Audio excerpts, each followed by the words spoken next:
Hare Krishna, my dear devotees, welcome back to the daily readings of Srila Prabhupada's books, right here in the Haven, which is in Hythe, Kent, southeast England, just a stone's throw to the English Channel. We have an honored guest today. We call him the Prince of Hythe. In London they call him the Minister of the Interior, Radharman Prabhu, which, by the way, we're sitting in his flat. He owns this flat, so it's by his mercy we're here. Thank you very much for coming. Hare Krishna. He's been away up in London doing big-time preaching. Come back to visit this little country place. Hare Krishna. Śrīmad-Bhāgavatam Mahima Stotram from Sri Krishna Lila Stava, verses 412 through 416 in that book, by Srila Sanatana Goswami, as he offers the 107th out of 108 obeisances to the Vrindavan Lila pastimes of Krishna. And he saved the Bhagavatam to the end because it's the Bhagavatam that gives us the Lila of Krishna. It goes like this. Sarva Shastra Dipiyusha Sarva Vedaika Satpala Sarva Siddhanta Ratnaja Sarvalokaika Drikprada. O nectar from the ocean of all scriptures, singular fruit of all the Vedas, rich mine of the precious gems of all conclusive truths, you are the only giver of sight to all the worlds. Sarva Bhagavata Prana Śrīmad-Bhāgavata Prabho Kalidvanduditaditya Sri Krishna Parivartita. O life heir of all the Supreme Lord's devotees, O Master, Śrīmad-Bhāgavatam, you are the sun risen in the darkness of Kali. You are the exact image of Sri Krishna. Paramananda Pataya Prema Varshakshadayate Sarvada Sarvasevyaya Sri Krishnaya Namostume. I bow down to you, who are supremely blissful to read. Your every syllable pours down a flood of prema. You can always be served by everyone. You are Sri Krishna himself. Madeka Bando Matsangin Madguro Man Mahadana Man Nistadaka Mad Bhagya Mad Ananda Namostute. My only friend, my constant companion, my spiritual master, my great wealth, my savior, my good fortune, my source of ecstasy, I bow down to you. Asadu saduta dayin atini chochata kada hanamun chagadachin mam premna rit kantayokspura. O bestower of saintliness to the unsaintly, O exalter of the most fallen, please never leave me. Always appear in my heart and my voice with pure love. Om Namo Bhagavate Vasudevaya. Om Namo Bhagavate Vasudevaya. Om Namo Bhagavate Vasudevaya. So, we've reached the 12th chapter of the 3rd canto of Srimad-Bhagavatam, creation of the Kumāras and others. So, Maitreya Muni is answering the very detailed and comprehensive questions that Vidura asked him. And we're going deeper into the creation of the individual universe now. We're starting with text 20. Sri Maitreya said, thus Rudra, having been ordered by Brahma, circumambulated his father, the master of the Vedas. Addressing him with words of assent, he entered the forest to perform austere penances. Text 21.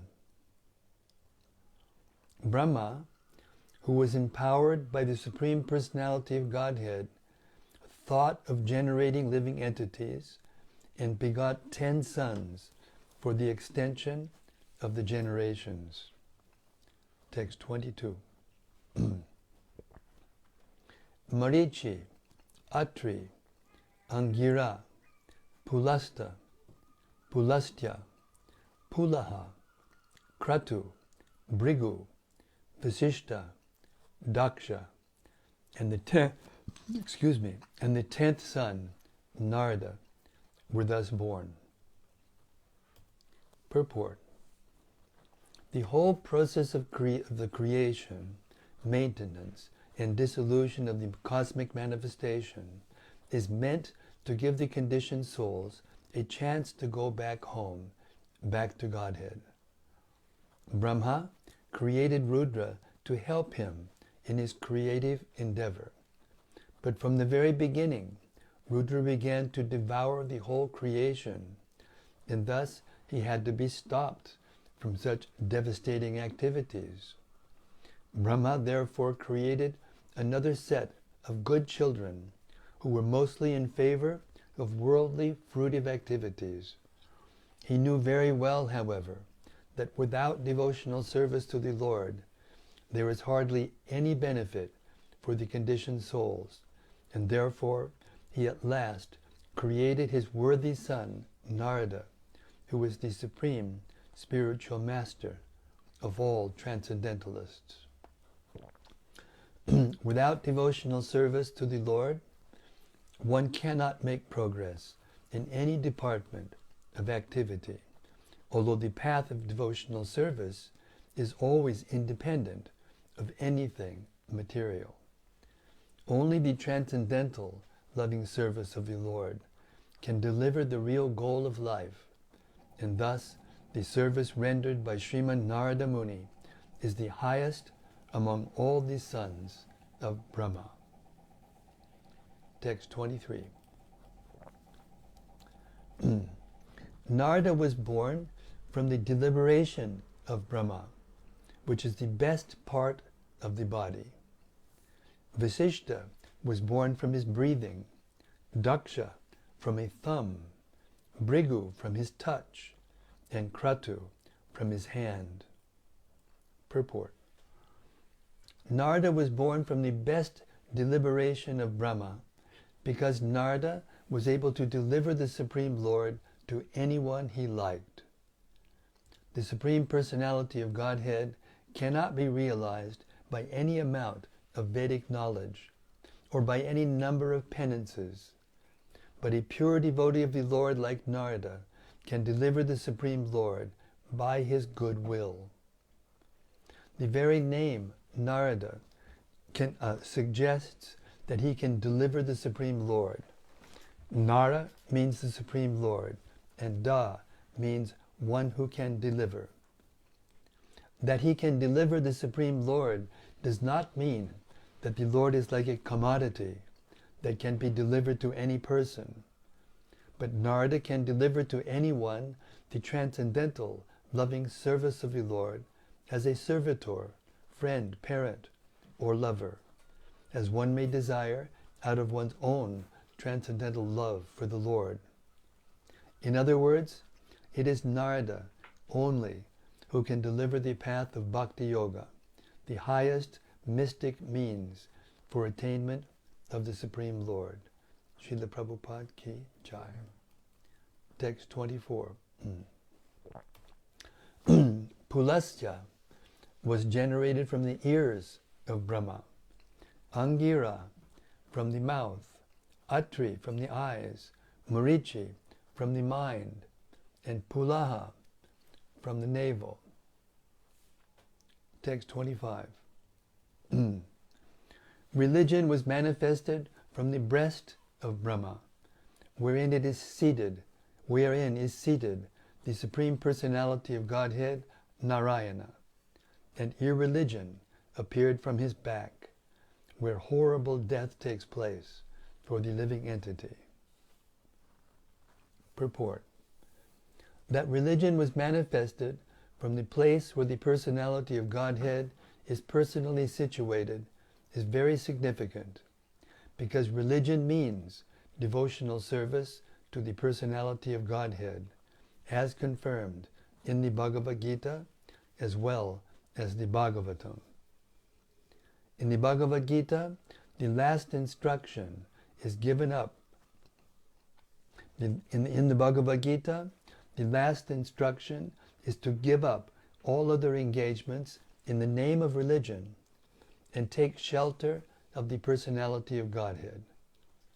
Śrīmad-Bhāgavatam confirms that the highest perfection of religion is that which leads to devotional service of the Lord, that is unmotivated and is not hampered by material impediments. Religion in its perfect form is the devotional service of the Lord, and irreligion is just the opposite.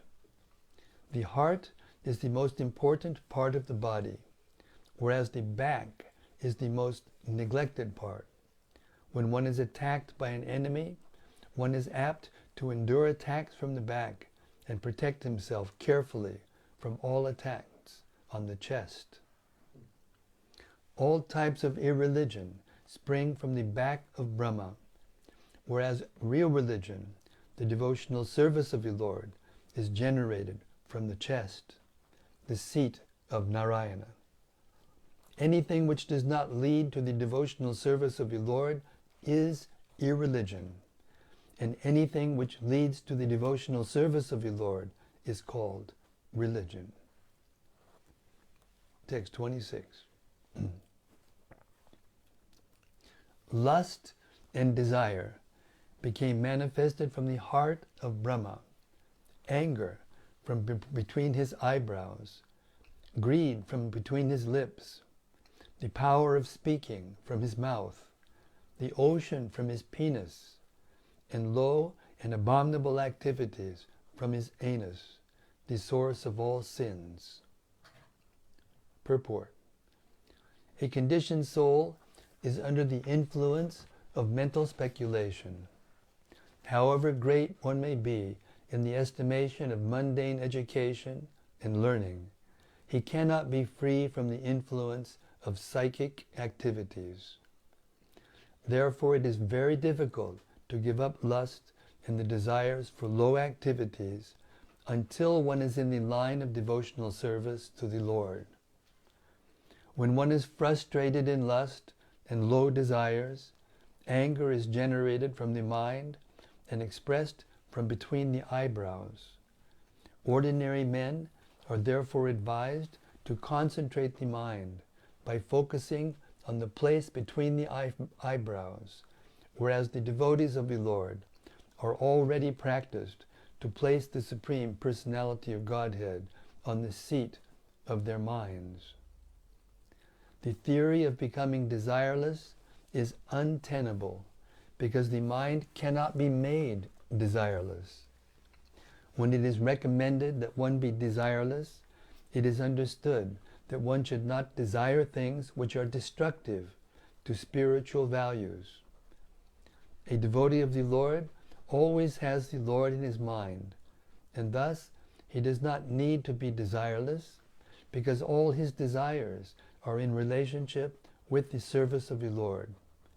The power of speaking is called Saraswati, or the goddess of learning, and the birthplace of the goddess of learning is the mouth of Brahma. Even if a man is endowed with the favor of the goddess of learning, it is quite possible for his heart to be full of lust and material desire, and his eyebrows to display symptoms of anger.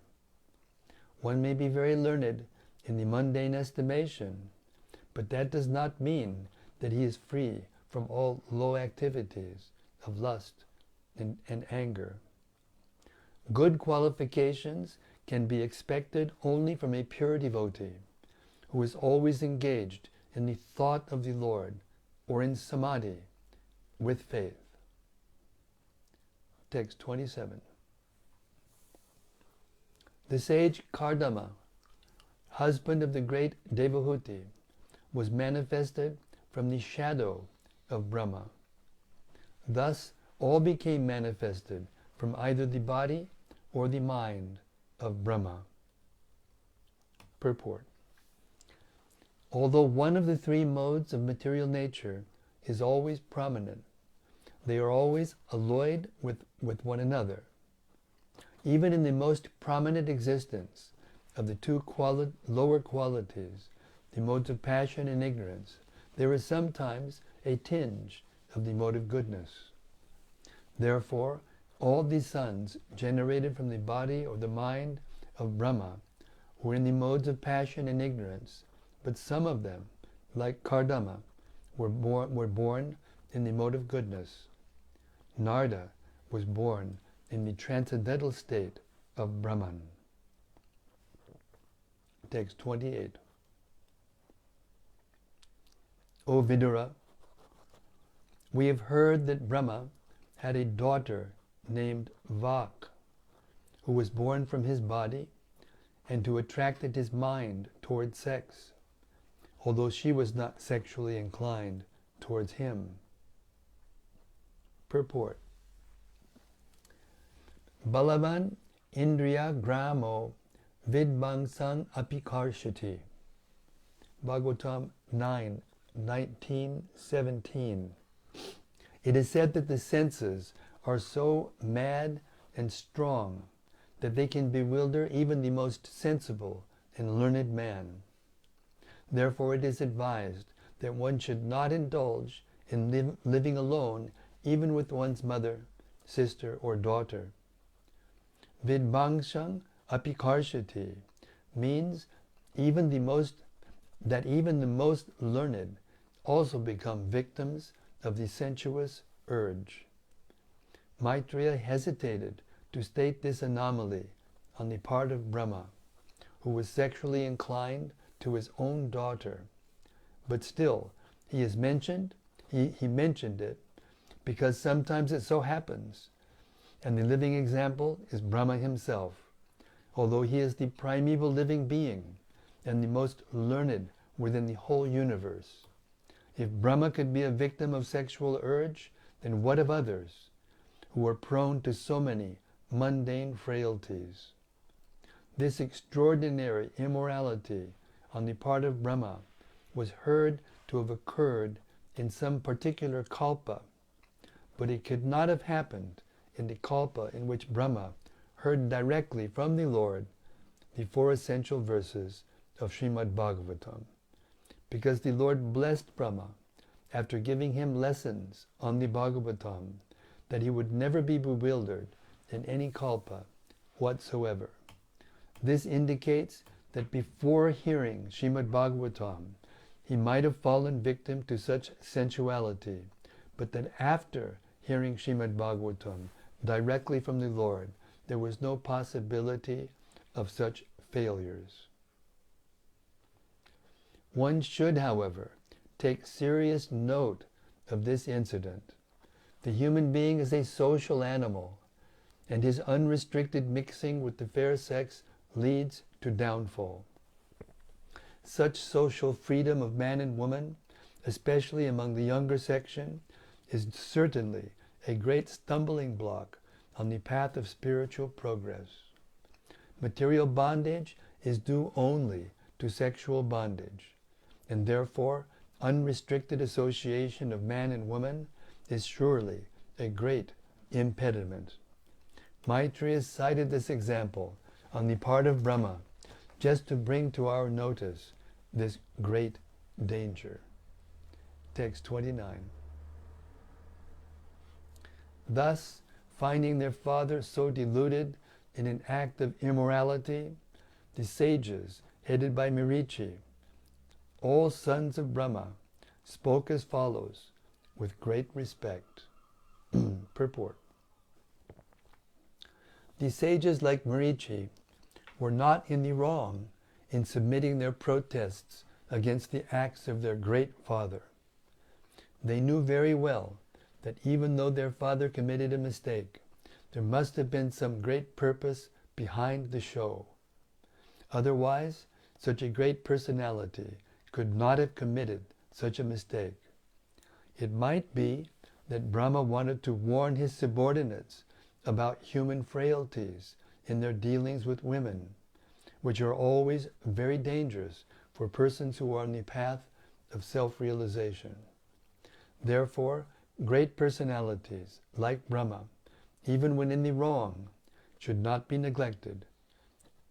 Nor could the great sages headed by Marichi show any disrespect because of his extraordinary behavior. Text 30. O Father, this performance in which you are endeavoring to complicate yourself was never attempted by any other Brahma, nor by anyone else, nor by you in previous kalpas, nor will anyone dare to attempt it in the future. You are the Supreme Being in the universe, so how is it that you want to have sex with your daughter and cannot control your desire? Purport. The post of Brahma is the supermost post in the universe, and it appears that there are many Brahmas and many universes besides the one in which we are situated. One who fills this post must be ideal in behavior, for Brahma sets the example for all living entities. Brahma, the living entity who is the most pious and spiritually elevated, is entrusted with the post next to that of the personality of Godhead. Text 31.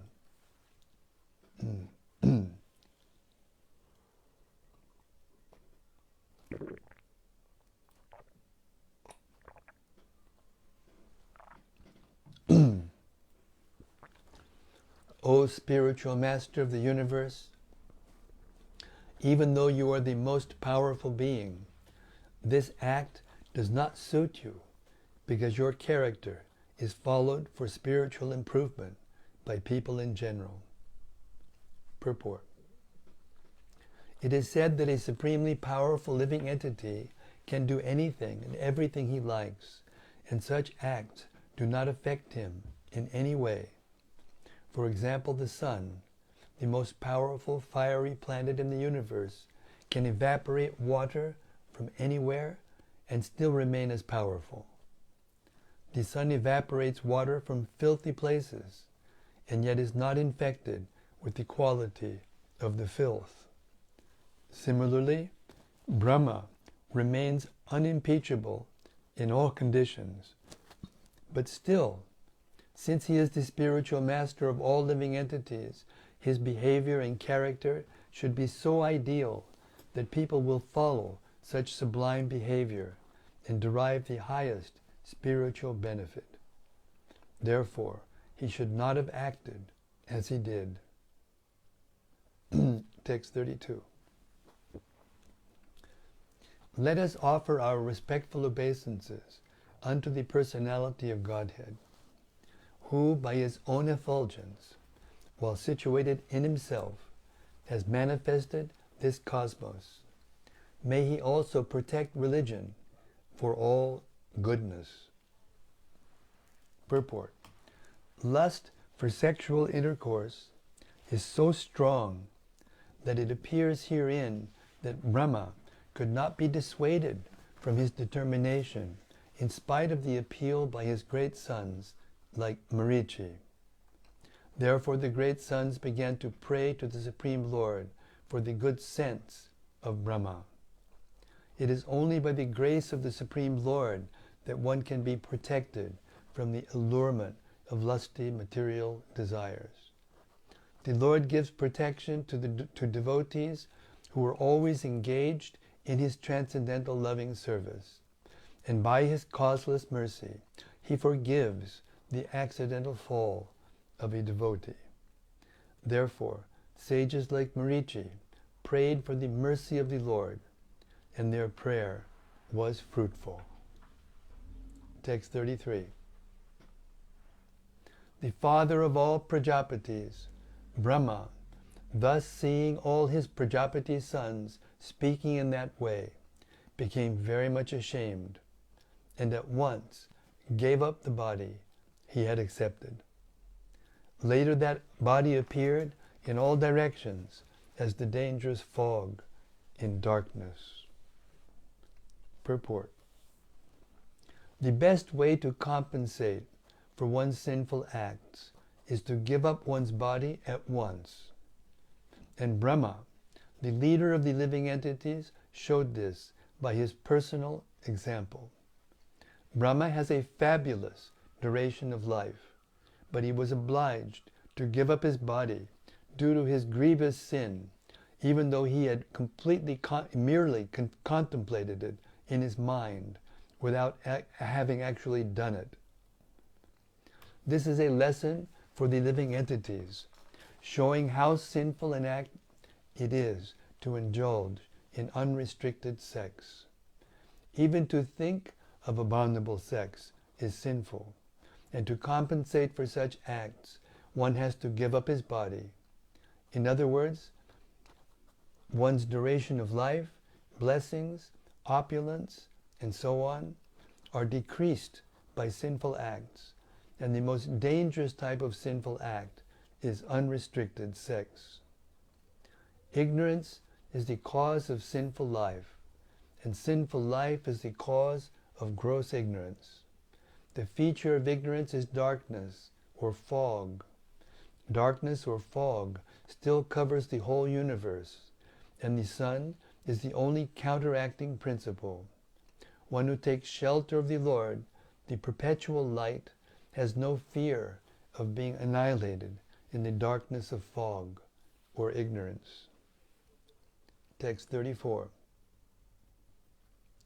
Once upon a time, when Brahma was thinking of how to create the worlds, as in the past millennium, the 4 Vedas, which contain all varieties of knowledge, were manifested from his 4 mouths. Purport.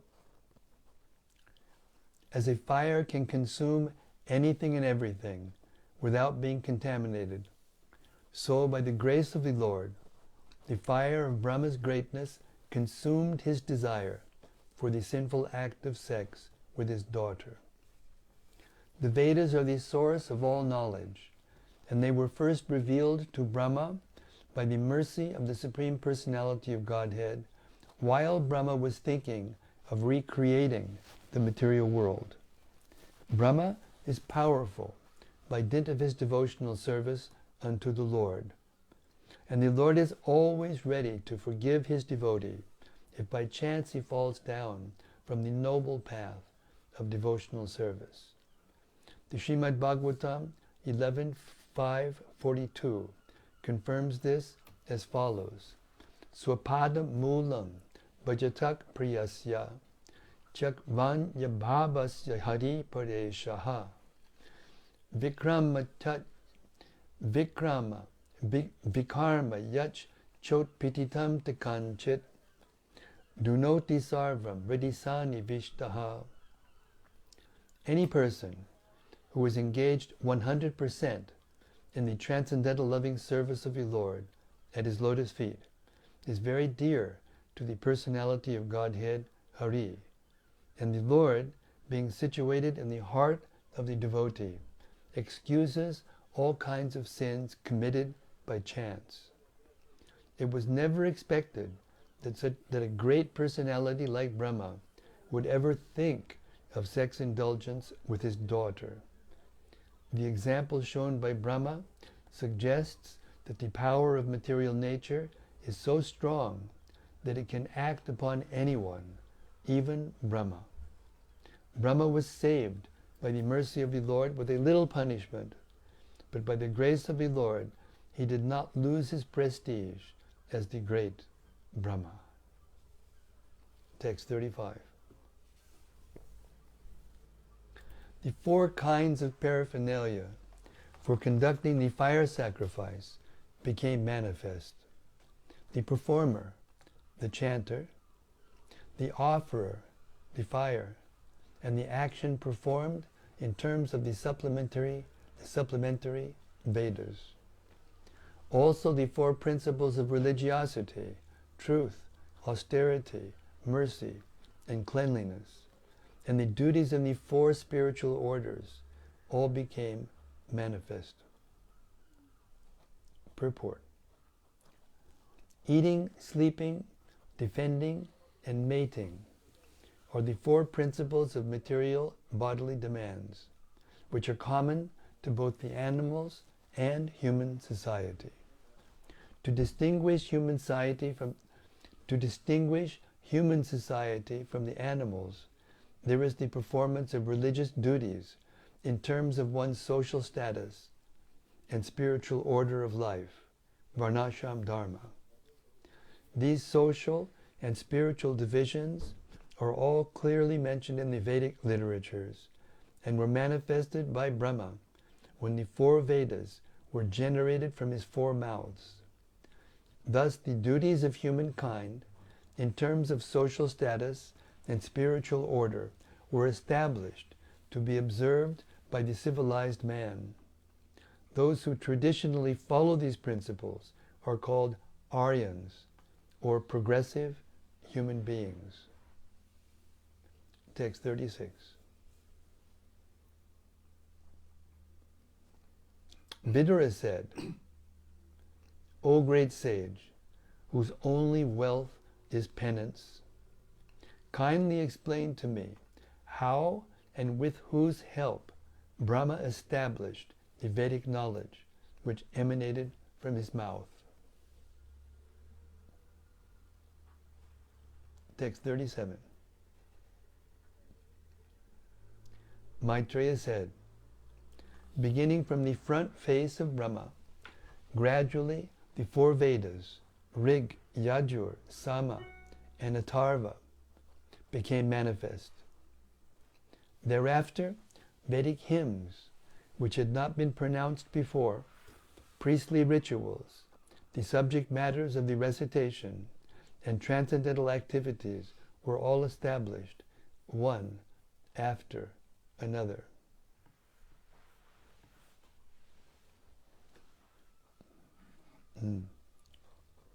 Text 38.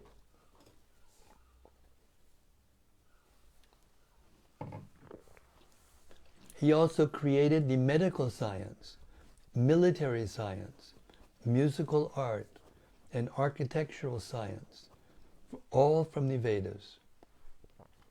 They all emanated one after another, beginning from the front face. Purport. The Vedas contain perfect knowledge, which includes all kinds of knowledge necessary for the human society, not only on this particular planet, but on other planets as well. It is understood that military art is also necessary knowledge for the upkeep of the social order, as is the art of music. All these groups of knowledge are called the Upavedas, or supplements of the Vedas.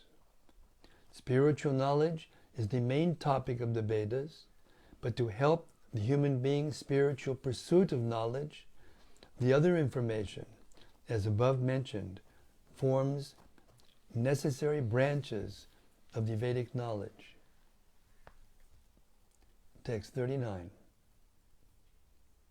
Then he created the fifth Veda, the Purāṇas, and the histories from all his mouths, since he could see all the past, present, and future. Purport. There are histories of particular countries and nations and of the world, but the Puranas are the histories of the universe, not only in one millennium, but in many kalpas. Brahma has knowledge of those historical facts, and therefore all the Puranas are histories. As originally composed by Brahma, they are part of the Vedas and are called the fifth Veda. Text 40. All the different varieties of fire sacrifices, the Shodashi, Utka, Parishi, Agnishtoma, Apturyama, Atiratra, Vajrapeya, and Gosava sacrifice, were manifested from the eastern mouth of Brahma. Text 41. Education, charity, penance, and truth are said to be the 4 legs of religion, and to learn this religion there are 4 spiritual orders of life, along with different classifications of castes according to vocation. Brahma created all these in systematic order.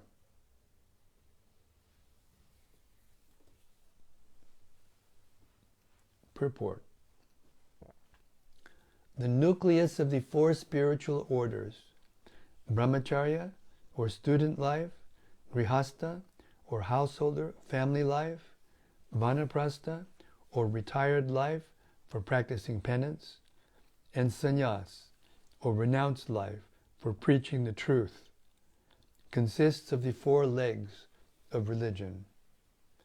The vocational divisions are the brahmanas, or the intelligent class, the kshatriyas, or administrative class, the vaishyas, or mercantile, productive class, and the shudras, or general laborer class, who have no specific qualifications. All were systematically planned and created by Brahma for the regular promotion of self-realization. Student life is meant for acquiring the best education. Household family life is meant for gratifying the senses, provided it is performed with a charitable disposition of mind. Retirement from household life is meant for penance, for advancement in spiritual life, and renounced life is meant for preaching the absolute truth to the people in general. The combined actions of all members of society make the whole situation favorable for the fulfillment of the mission of human life. The beginning of this social institution is based on education meant for purifying the human being and of the animal propensities. The highest purificatory process is knowledge of the Supreme Personality of Godhead, the purest of the pure. Hare Krishna. And that brings us to 8 o'clock. We'll stop here at the reading and anticipate the reflections of the assembled sages on this holy day. Hare Krishna.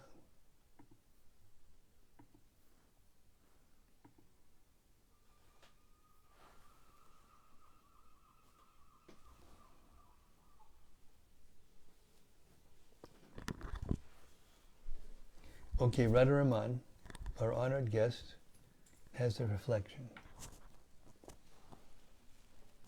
Thank you very much, Maharaj. Hare Krishna. Well, first I wanted to thank you for reading Prabhupada's books every day, and the reading of the 3rd canto reminds me of, again, of when I first saw you do this, which was actually with Vaisheshika Prabhu in Govardhan in 2017. Whoa. When you were reading the 3rd canto with Vaisheshika Prabhu, and then actually the 4th canto as well. Yeah, we did that in 30 days. And I think I was there for a lot of the 3rd canto, and that hearing the 2 of you read it awakened some taste in Śrīmad-Bhāgavatam for the first time. Hare Krishna. So this reminds me again, and in remembering that and hearing tonight's reading, and also yesterday's that I was hearing, or I think it was the day before. But anyway, I was just thinking how actually the tendency, as Prabhupada says in the purport to 1716 of the Bhagavad Gita, the tendency for the mind to be engaged in ultimately unsatisfying things is engaged better in hearing the satisfying stories about Krishna. Exactly. And hearing this 3rd canto is very wonderful in this regard, and thinking of times in the past that, I and other devotees were allured by, mundane attraction, and then Shiva Rama is saying that actually the root of all of that is just devotees just haven't got the taste for hearing Śrīmad-Bhāgavatam, because actually it's far more fascinating hearing from this canto and other cantos of the Bhagavatam about the history of the universe. It trumps any of the mundane science fiction things. Yes. And so that was a sort of reflection I had, especially hearing tonight's reading and recent readings. Is this far outweighs anything that I was the mundane world can offer. During this time when we've been reading the details, and we'll get more details as we go along. When Kapila Dev begins to speak, then we get full details. And I was thinking, you can't make this up. How can anybody make this up? How all these different aspects of human society were created, for what reasons, and for what purpose. It's just, it's so comprehensive and so complete. We were talking to Phil, the painter, this evening after our meeting, Radharaman and I, and he was actually a very, very nice person, and he was kind of, I don't know, maybe he was a little charmed, maybe he was just being nice because he wanted his business, I don't know exactly what it was, but he was kind of acknowledging, that morality is a big thing that has been lost in human society, and if a pious painter can have that realization, what happens if you were to read the Bhagavatam? Okay, it's our next goal. He'll paint the flat, and we'll paint his mind with the Bhagavatam. I was looking for a 1-1. We could give to him, but I couldn't find it. Remind him we need to get it back into print, but I've got one in the other flat. I'll bring it. Do you have more than one? Yeah. Oh, good. Don't want to take your own one, only one. Thank you very much for that, Hare Krishna. Those lovely memories, and Haribo. First is from Sudevi Dasi. Yes, Sudevi Dasi. Hare Krishna, Haribo. I hope you're well and safe and happy there in Florida. Hare Krishna Maharaj. Hare Krishna to you too. And from Rosie Prema. Rosie Prema. Hare Krishna. Hare Krishna. And from Gopakanya Devi Dasi. Yes, Gopakanya Devi Dasi. Hare Krishna, dear Maharaj, and all assembled sages, all glories to Srila Prabhupada and Śrīmad-Bhāgavatam. All glories to the Bhagavatam.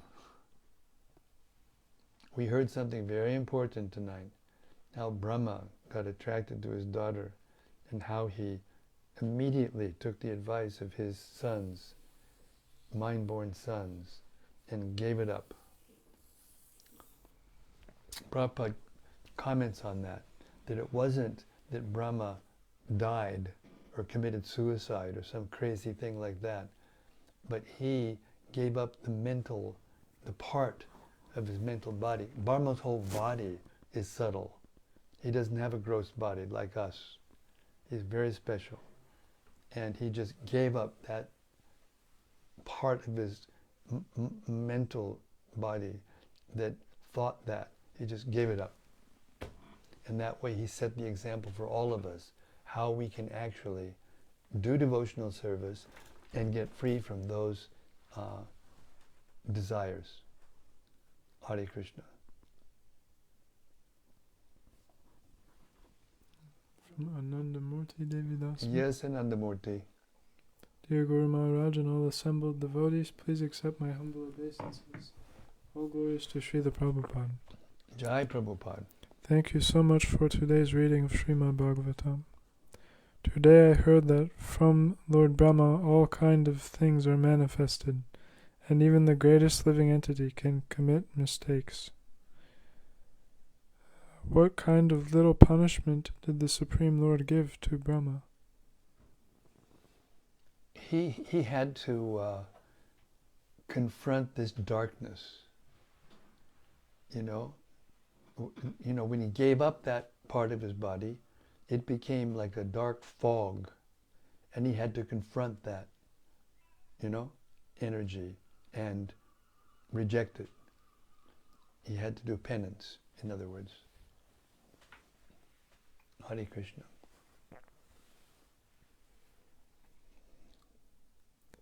And from Bhakti and Celine. Yes, Bhakti and Celine. Hare Krishna Maharaj, please accept my humble obeisances. All glories to Srila Prabhupada and I have to add one more thing before we go to Celine. One more thing, Anandamurti, was, if you remember, just after that, when he started again to create the universe, the first things that came out of his mouth were the Vedas. So once he heard the Vedas, that never happened again. Hare Krishna. Especially the Śrīmad-Bhāgavatam.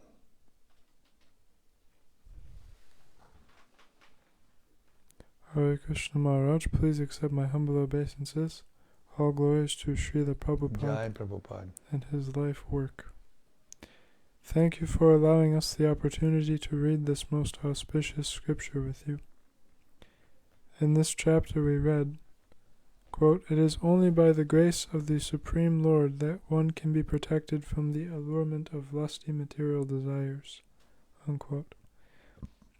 As we see in various shlokas and purports of the Bhagavatam, ultimately we are completely dependent on the mercy and grace of the Lord. Without that we are lost in ignorance and our own egos, caught up in the play of the gunas. Somewhere deep within we eventually need to surrender to that grace and mercy of the Lord. Of course, we are actively trying to clean our hearts and deepening the connection with Krishna, engaging in devotional service. However, is that eventually the same as the state of surrender? Surrender is often seen as a helpless state in which we passively and helplessly fall down in front of the Lord begging. However, is there also a possibility to practice surrender in action in our day-to-day lives? Thank you, Maharaj. Well, that is the purpose of Krishna speaking the Bhagavad Gita and Shukadeva Goswami speaking Śrīmad-Bhāgavatam and Lord Krishna speaking the Uddhava Gita in the 11th canto of the Bhagavatam. So there you have Krishna speaking to his best friend in Dwarka or in Mathura or wherever, and then the Gita, the knowledge, and then he repeats it again with more details because we heard the Bhagavatam before to Uddhava, his other dearest friend, his two dearest friends, the Bhagavad Gita and the Uddhava Gita. And by hearing them and by agreeing to follow them in the same mood that Arjuna heard and submitted, and Uddhava heard and submitted, yes, we are meant to give up sinful life and practice devotional service. That's what surrender is. One time Prabhupada said, hearing means doing. If you're actually hearing the Gita and the Bhagavatam, then you will do what the Gita and the Bhagavatam say to do, which is to fully surrender to Krishna. So yes, surrender isn't a sentimental, slobbery, falling on the ground and rolling around. And I mean, that may be an ecstatic symptom of someone who's fully in Krishna prema, But real surrender means to agree, to accept what Krishna says, to agree, to accept Krishna as the Supreme Personality of God, the Supreme Authority, and hear from Him, and then act accordingly. It is not an inactive, activity, surrender. It is factual. Therefore, when Arjuna surrendered, what did he do? He went out and fought the battle of Kurukshetra, because that's what Krishna wanted, and that's what was needed at the time. Pure devotional service. Doing what Krishna wants us to do. And how do we know? We will become satisfied, really satisfied, not momentarily satisfied, not some flash of, thrill that you get from some kind of sense gratification. Going on one of these big roller coasters and have it plummet to the ground at very high speeds, and have you take your breath away, and, getting what we call a cheap thrill.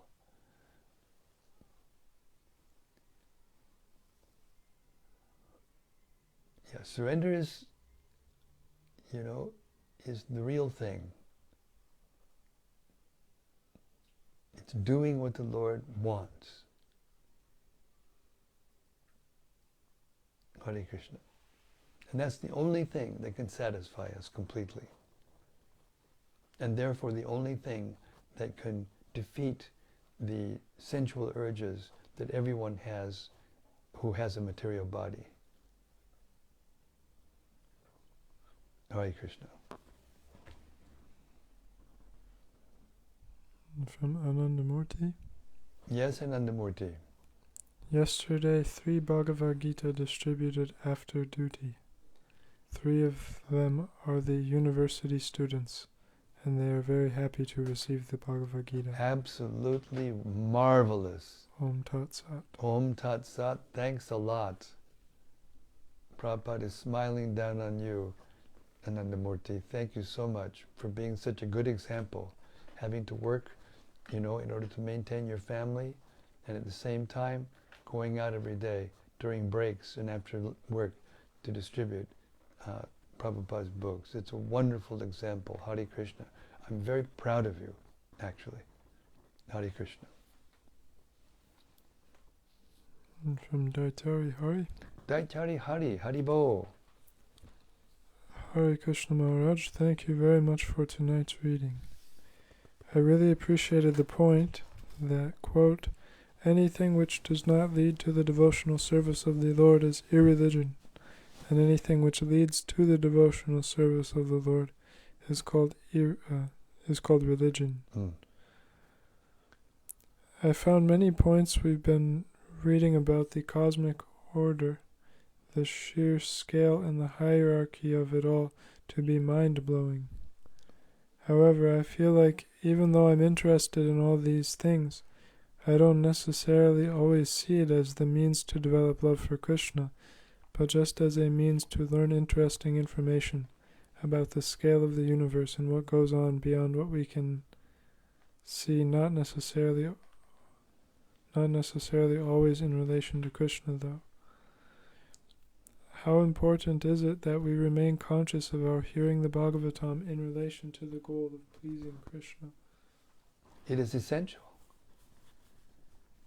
Sambandha Gyan, Om Jnana Timirandasya, Jnananjana Shalakaya, Chakshur Unmritam Jena, Tasmai Shri Gurave Namaha. We're offering respects to our spiritual master who opened our eyes, which were blind. We were born in the darkness of ignorance. And the spiritual master opens our eyes, what? With the torch of knowledge.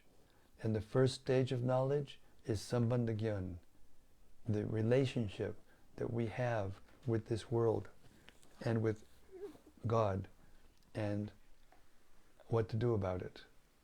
So it's essential. Of course, you can read the Bhagavatam just to get knowledge, for the sake of getting knowledge, but that is not pure devotional service. That will not get you to the goal of pure devotional service or of love for Krishna. So it's essential. Therefore, the Bhagavatam is meant to be read as we are reading it, verse by verse, purport by purport, cover to cover, the whole thing.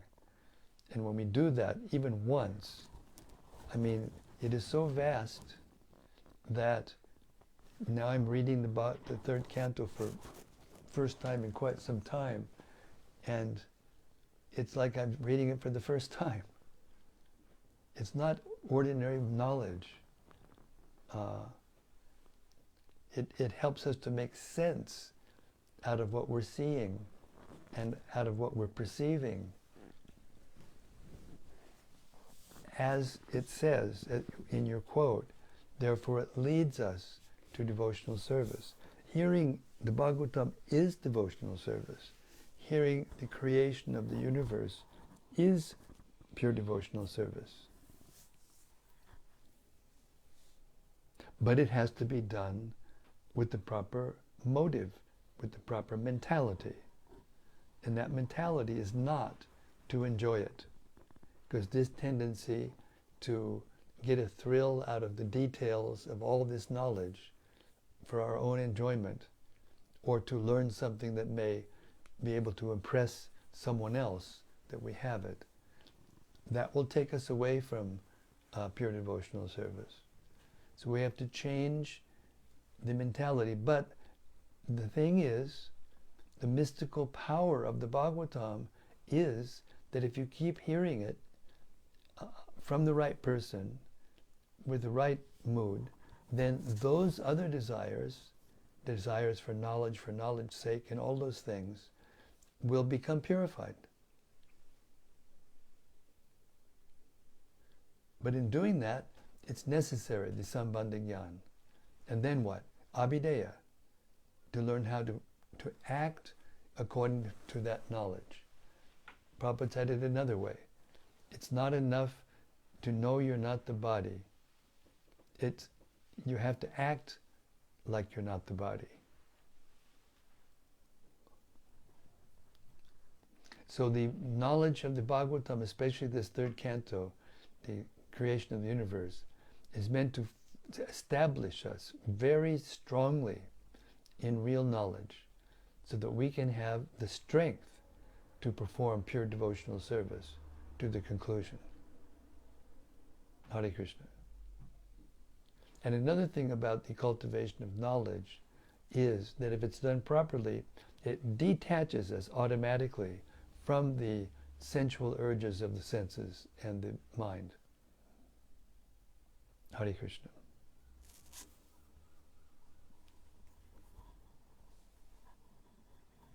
From Subbarao Rajagopal. Yes, Subbarao.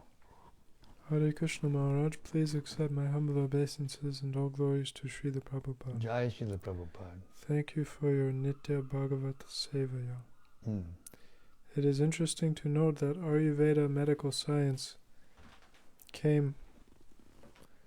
was created by Lord Brahma as per 3:12:38.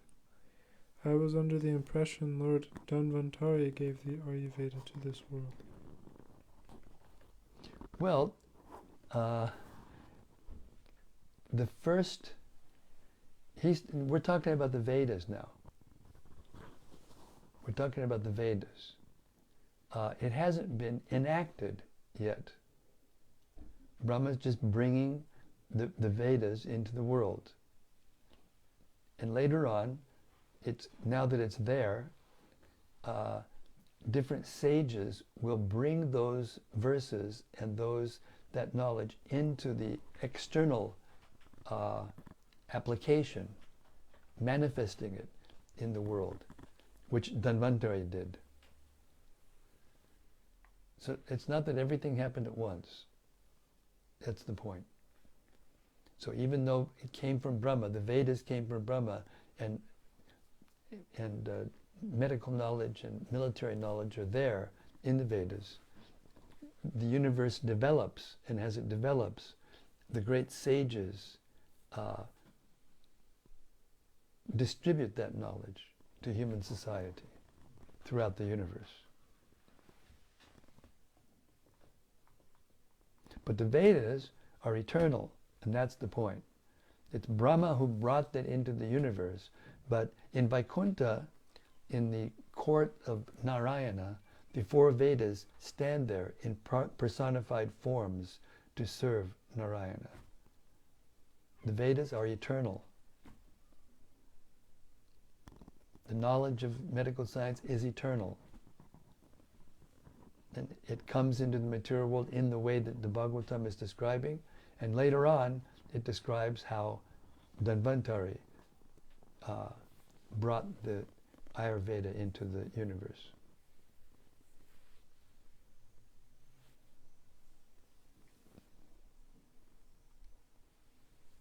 This is from Gemma. Yes, Gemma.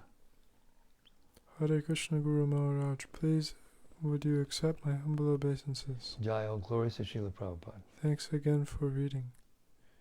Yes, I like the comment. It does trump anything the mundane world can offer.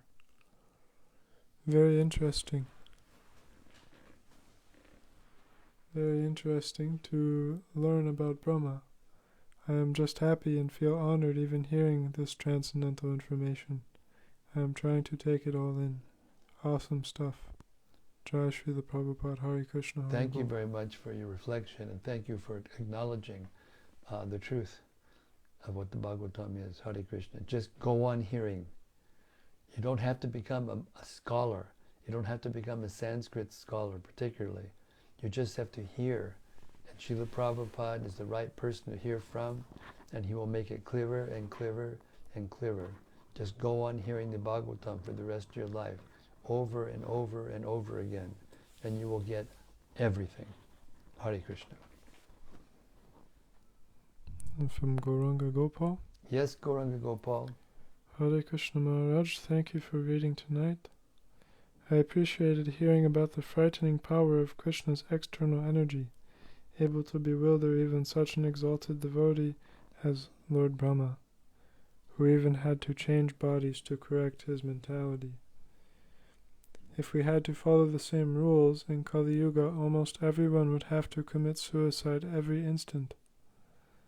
It reminded me of Jagai and Madai pastime where we hear that in Kali Yuga special rules need to apply, and Krishna cannot kill every single demon, otherwise everyone would have to go. But instead he kills our demonic propensities by giving us the holy name. Well, as I mentioned in my comment, it wasn't that Brahma committed suicide. He just renounced the desire. And his mind is so developed, his subtle body is so developed that he can do that and still stay the same. His mind is it just purified his mind, that's all. It was a part of his subtle body that he gave up.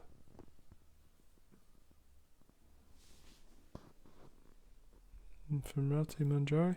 Yes, Rati. Jai Guru Maharaj, catching the transcendental tale of the reading and feeling blessed to see and hear you again. Hare Krishna, thanks for coming. Thank you. From Subarao. Yes, Subarao. Thank you for the clarification of the Advent and application part. My pleasure. And from Daitari Hari. Yes, Daitari Hari. Thank you, Maharaj. As always, your answers really shed most important things we all need to understand. Extremely grateful to have the opportunity to ask you questions like this. Hare Krishna. Thank you, everyone, for those wonderful reflections and questions. All glories to the Śrīmad-Bhāgavatam. Śrīmad-Bhāgavatam ki jai. Samaveda Bhakta Brinda ki jai. Gaur Premanandi Hari Hari Bol. See you tomorrow night, same time, same place, same topic, as Maitreya Muni continues to answer the comprehensive, unbelievable questions of Vidura and opening up the doors of the universe for us. Hare Krishna.